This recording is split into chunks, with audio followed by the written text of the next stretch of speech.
New Testament reading Book of Matthew chapter 2 verses 1 through 18. Matthew 2 1-18 narrates the events surrounding the birth of Jesus and the subsequent threats to his life by King Herod. Here's a detailed summary. Magi from the east comes to Jerusalem, seeking the one-born King of the Jews, Jesus Christ. They had seen his star and come to worship him. King Herod and all Jerusalem are troubled by this news, as this could threaten his status and rights to the throne. Herod gathers the chief priests and scribes to inquire where the Christ was born. They foresee Micah's prophecy that the Messiah would be born in Bethlehem. Herod secretly meets with the Magi, asking them to inform him of the child's location once they find him, under a false pretense of wanting to worship him. Verses 9-10, the star leads the Magi to where Jesus was, and they rejoice exceedingly. The Magi find Jesus with Mary, offering him gifts of gold, frankincense, and myrrh, and are warned in a dream not to return to Herod. They depart for their own country by another route.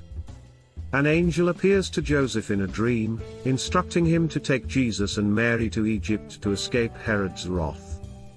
They stay there until Herod's death to fulfill what was spoken by the prophet, "Out of Egypt I called my son." Herod, realizing he had been outsmarted by the Magi, becomes furious. He orders the massacre of all male children in Bethlehem and its vicinity who were 2 years old and under, based on the time frame he had learned from the Magi. This fulfilled the prophecy of Jeremiah. A voice was heard in Ramah, weeping in great mourning, Rachel weeping for her children and refusing to be comforted because they are no more.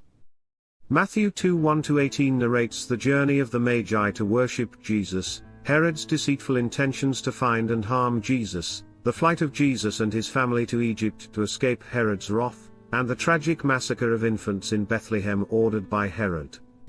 These events fulfill various prophecies and demonstrate the early threats faced by Jesus, the promised Messiah. Join me every morning and evening on the daily devotion as we go through the Bible in 365 days, a completely unbiased representation and visual pictorial of scriptures, both Old and New Testaments, with additional psalm or proverb readings to ensure we meet our year's deadline. My name is Victoria, and until we meet again tomorrow, good evening, Godspeed, and God bless.